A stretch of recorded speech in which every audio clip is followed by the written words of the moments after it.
Krishna. Dandavad Pranam to all Vaishnavas assembled. Thank you all for chanting the holy names very nicely during the Brahma Muhurta. So now we'll go to our next agenda, that is discussion on Srimad Bhagavatam. Before that, I would like to do a very short kirtan. Jaya Radha Madhava Kunja Bihari Jaya Radha Madhava Kunja Bihari Jaya Gopi Janavallabha Girivaradhari Jaya Gopi Jana Vallabha Girivaradhari Yashodanandana Brajajana Ranjana Yashodanandana Brajajana Ranjana Yamunatira Vanachari Hare Krishna Hare Krishna Krishna Krishna Hare Hare Hare Rama Rama Rama Hare Hare Jayo Gandharvika Giridhari Gaura Hari Gandharvika Giridhari Gaura Hari Jaya Jaya Prabhupada Prabhupada Prabhupada Nitai Gaura Haribol Haribol Haribol Haribol Om Namo Bhagavate Vasudevaya Om Namo Bhagavate Vasudevaya Om Namo Bhagavate Vasudevaya Narayanam Namaskritya Naram Chaivam Narottamam Devim Saraswatim Vyasam Tato Jayam Udirayet Nashtaprayashu Abhadreshu Nityam Bhagavata Sevaya Bhagavati Uttama Shloke Bhaktir Bhavati Naistiki. Reading from Srimad Bhagavatam, Canto 2, Chapter 1, the first step in God realization, text number 17. Abhyasan manasa shuddham tivrid brahmaksharam param mano yechat jitaswaso brahma bijam avishmaran. Word to word meaning, translation and purport by His Divine Grace, A.C. Bhaktivedanta Swami Prabhupada, Srila Prabhupada Ki Jai. Translation. After sitting the above manner, make the mind remember the three transcendental letters A, U, and by regulating the breathing process, control the mind so as not to forget the transcendental seeds. See the purport we can discuss as we are discussing the sloka. Om Agnanatimarandasya Gnananjanasalakya Chakshurunmilitam Yena Tasmai Shri Guruve Namaha Shri Chaitanya Manobhishtam Sthapitam Yena Bhutale Swayam Rupa Kadamayam Datatri Swapadantikam Vandeham Shri Gurum Shri Uttapadakamalam Shri Gurum Vaishnavamscha Shri Rupam Sagrajatam Sagana Ragunatam Vitam Tansajivam Sadvaitam Savadutam Parijana Saitam Krishna Chaitanya Devam Shri Radha Krishna Padam Sahagana Lalita Shri Vishaka Mitamcha He Krishna Karuna Sindhu Deenabandhu Jagatpate Gopesh Gopika Kanta Radha Kanta Namosite Tapta Kanchana Gaurangi Radhe Vrindavaneshwari Vrishabhanu Sute Devi Pranamami Haripriye Vancha Kalpatarubhyascha Krupa Sindhu Vacha Patitanam Pavanebhyo Vaishnavebhyo Namo Namaha Jaya Shri Krishna Chaitanya Prabhu Nityananda Shri Advaita Gadadhara Shrivasadi Gaura Bhakta Vrinda Hare Krishna Krishna Krishna Hare Hare Rama Rama Rama Hare Hare Namo Vishnupadaya Krishna Pastaya Bhutale Shrimate Jaya Pataka Swamiti Namane Namacharya Padaya Nitaya Kapadaya Gaura Katada Madaya Nakaramtarni Namo Vishnupadaya Krishna Pastaya Bhutale Shrimate Bhaktivedanta Swamiti Namane Namaste Saraswati Devi Gauravani Pacharani Nirvishesha Shunyavadi Paschadadesha Tarini. So I'd like to thank all our leaders for giving me this wonderful opportunity wherein I can purify myself. Thank you all and seeking all your blessings and prayers. So, Srimad Bhagavatam, Canto 2, text number 1, chapter 2, Canto 2, chapter 1, text number 17. So, we are in a wonderful session where we are seeing the replies by Sukadeva Goswami for the wonderful questions by Parikshit Maharaj. Yeah. He's saying what is the ultimate duty of every person, especially one who is about to die. What should he hear? What should he chant? What should he remember? And what should he not do? So now Sukadev Goswami is replying by suggesting that Bhakti Yoga as a ultimate duty. But some sages in the assembly, they may have different opinions, like Jnana, Karma, Yoga as the ultimate duty. Of course, Srila Sukadev Goswami later proves that the superiority of Bhakti Yoga. So in this verse, however, there is a detailed explanation of Ashtanga Yoga.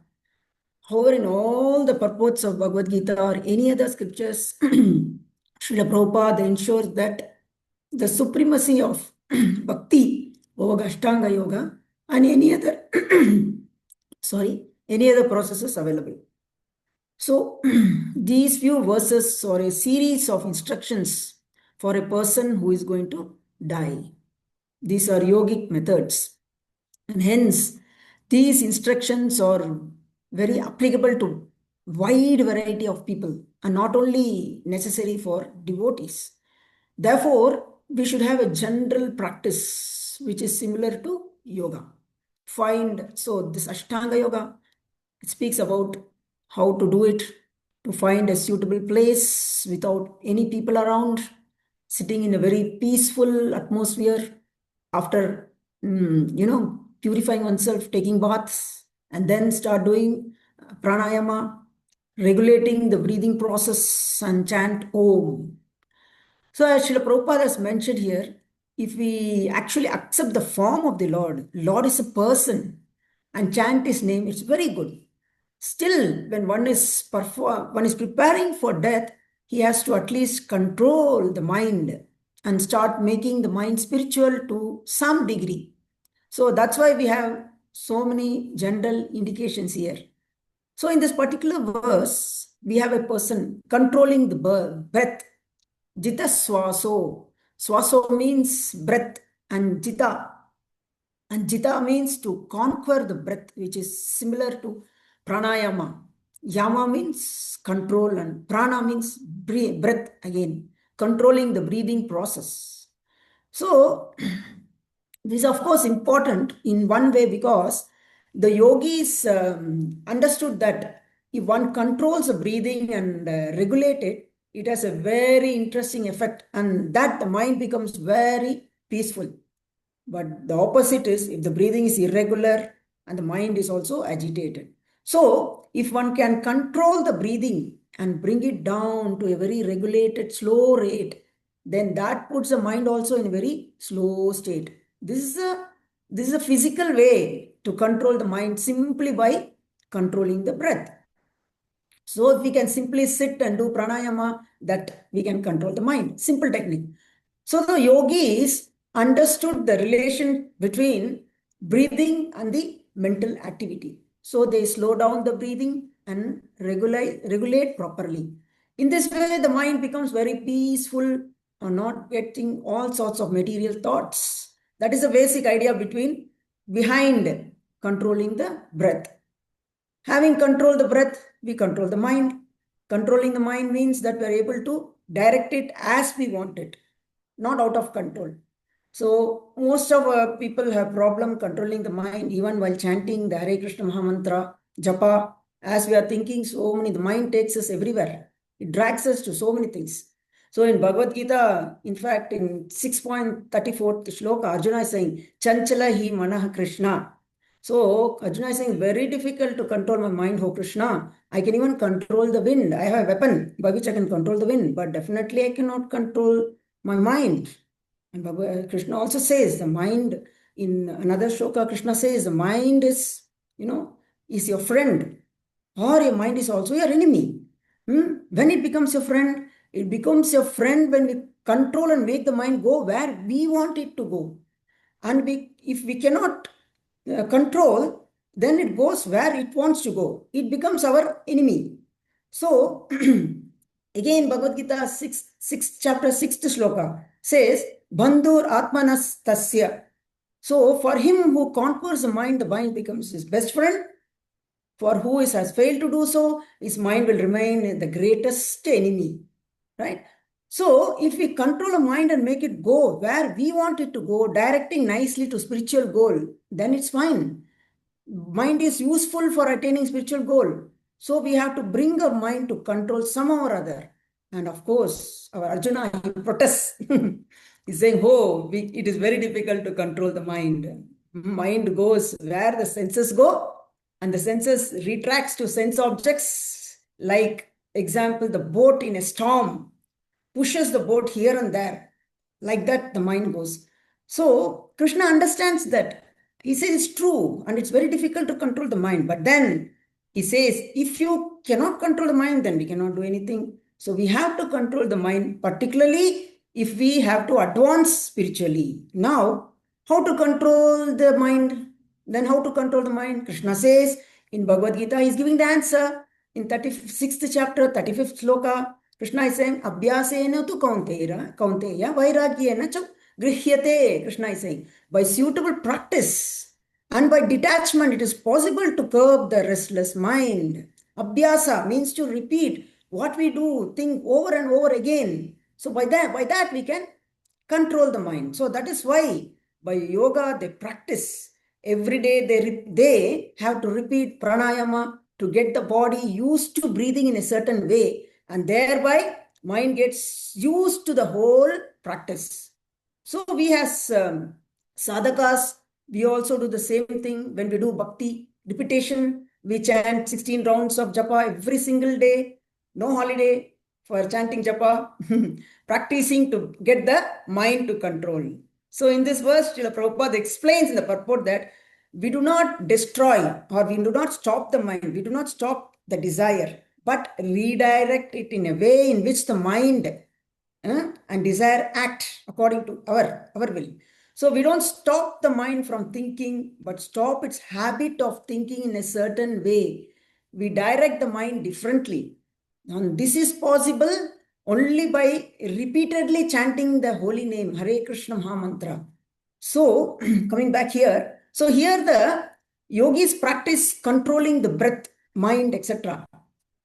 And particularly the person is directed here to meditate upon the Brahmakshara, the 3 syllables, the spiritual vibration, which refers to Om, Omkara or Pranava, which is the main mantra of the Vedas. Of course, Vedas has got many mantras, but the first and the main mantra is the syllable Om. So it actually embodies the whole Vedas, Gayatri mantra, the 4 Vedas, and so many other things. Millions of words in the Vedas come into one little syllable called Om. This is a sound, but it is not a material sound. It is a spiritual sound. It is non-different from the Supreme Lord. It is also a very powerful sound and glorified throughout the Vedas, Upanishads, and also Srila Prabhupada mentions in the Bhagavad Gita, right? He says, Krishna says, I am Pranava in Bhagavad Gita, 10th chapter, 25th sloka. So Krishna says, Om, Pranava. The word itself means to glorify. Pranava means kirtan, glorify the Lord. Which Sri Chaitanya Mahaprabhu says to do kirtan, it's actually the same thing. So, just imagine if we have to chant Om in our kirtan like the yogis, not possible, is it right? So, Srila Prabhupada mentions in the purport, chanting Om is for people who have little problem accepting or understanding that Lord has personality, Lord has the form, Lord has qualities, and Lord does wonderful activities. So when we chant the Hare Krishna Maha Mantra, we are understanding that Krishna or Rama have got a form, they have got qualities, they have activities, so etc. So Om means Vishnu, but the same sound is used by the impersonalists to concentrate their mind so that they can merge into the Brahman. Unfortunately, in the modern world, it's on the impersonal level.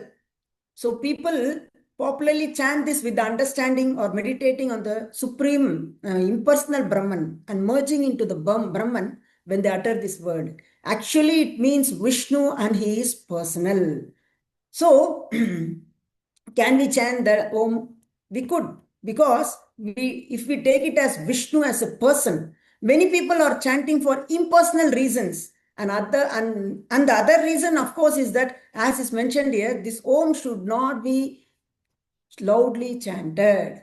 It has to be uttered in the mind, because it is a sacred sound of the Vedas and not publicly broadcast, because most people are not qualified for chanting the mantra Om. So one should be qualified by being a Brahmana, Kshatriya, Vaishya. Otherwise should not chant Om. It is secret mantra and should be chanted in the mind and not publicly chanted as a kirtan. Names of the Lord like Rama, Krishna, Narsimadev, there's no problem. But Om, there is objection, right? Not to be chanted loudly. So this is somewhat restricted because it's non-different from the Lord, personal, but also quite restricted. If it is given to wrong people, and it will not have proper effect. So compare that to the holy name of the Lord. Even if it's unqualified, people hear it, unqualified person also hear the Hare Krishna mantra, it has got a lot of effect. For example, if you take Ajamila, he was not at all qualified for anything. Still he chanted Narayana. He chanted Narayana to mean his son, but still he got all his karmas destroyed. So the names of the Lord, be it Vishnu, Krishna, Rama, Narayana, Narsimha, it has effect. Be it anybody, even if they accidentally chant or hear, it has effect. Now let's compare when and where we can chant these mantras. So to chant the Vedic mantras like Om, not only one has to be qualified, but he has to sit in a proper place, should be clean, do pranayama, controlling the mind, and chant, then it will have effect. So is it possible in Kali Yuga? First of all, we don't have a place, proper place to sit down. So, but chanting the names of Lord, we can sit, we can stand, we can walk, we can eat. It's fine. We can hear and chant. It's fine. No hard and fast rule. It has effect and much more flexible and open to all types of people. Therefore, Lord Chaitanya, to uplift everybody, even the unqualified people, he introduced the chanting of the names of the Lord, direct name of the Lord, and that was accessible to all and get purified by that. Of course, in the beginning, they may not get bhakti immediately. At least they can get, the karmas will be destroyed, even if it is accidentally hearing. Therefore, the name is more powerful and applicable to people in general and gives effect and is very flexible. That is the difference between chanting the holy name and Om, right? So, when we redirect the mind to spiritual goal, then the senses follow. This is a basic idea between preparing for death. We have to get the control the senses, mind, and concentrate on the spiritual goal.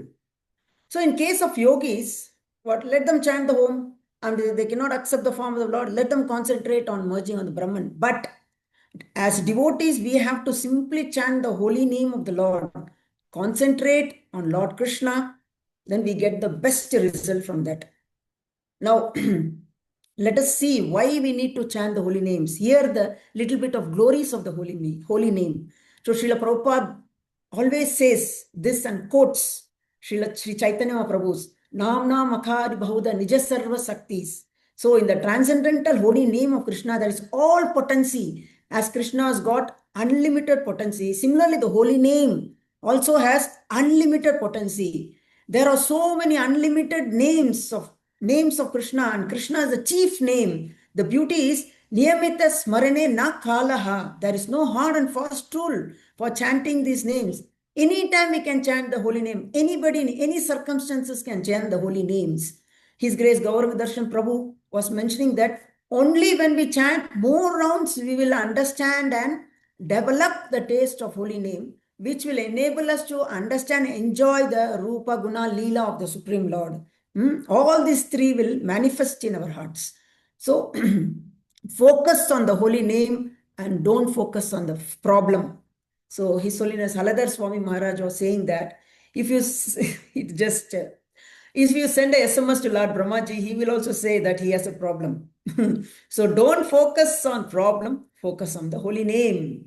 Then also remember, Krishna need not come to protect the devotees. The holy name comes to protect the devotees. Isn't this quite fascinating to note that? So there is a shloka there, though.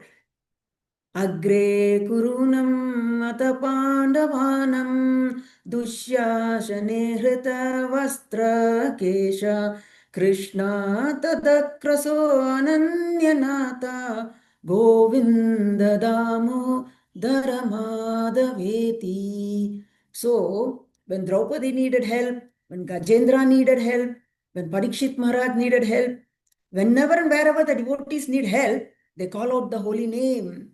The holy name protects. Kali Kale Nama Rupe Krishna Avatar.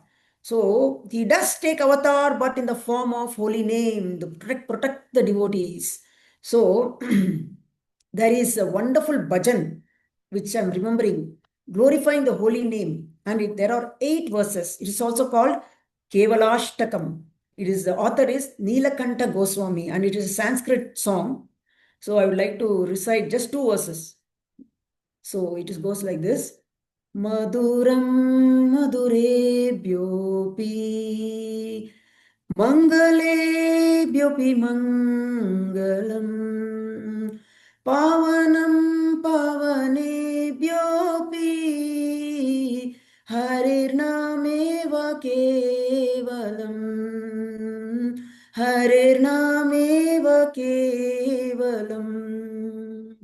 More sweet than all sweet things, more auspicious than all auspicious things, the greatest purifier of all purifying things, the holy name of Sri Hari alone is everything. Abrahma stamba paryantam sarvamayam jagat satyam satyam punar satyam Harirnameva kevalam Harirnameva kevalam. The entire universe, from exalted Brahma down to the lowly clump of grass, is a product of the illusionary energy of the Supreme Lord. The only thing that is reality, again I say reality, the holy name of Sri Hari alone is everything. Finally, in Chaitanya Chaitamrita, Madhya Leela 6.242, it said, Harer Nama, Harer Nama, Harer Name Evik Kevalam, Kalau Nasteva, Nasteva, Nasteva Gatir Anyatha. So, in this age of quarrel and hypocrisy, the only means of deliverance is the chanting of the holy names of the Lord. There is no other way, there is no other way, there is no other way. So, let us all chant the holy names of the Lord, as this is the Yuga Dharma given to us by Lord Chaitanya Mahaprabhu and Srila Prabhupada and our Gurudev. So let us all chant the holy names and perfect our lives and come out of the cycle of birth and death and go back home, back to God in this very lifetime. So thank you all very much. Ganatra Srimad Bhagavatam ki jai. Srila Prabhupada ki jai. Patitapana Gurudev ki jai. Thai God Premanande. Hari Hari Bol. Hare Krishna.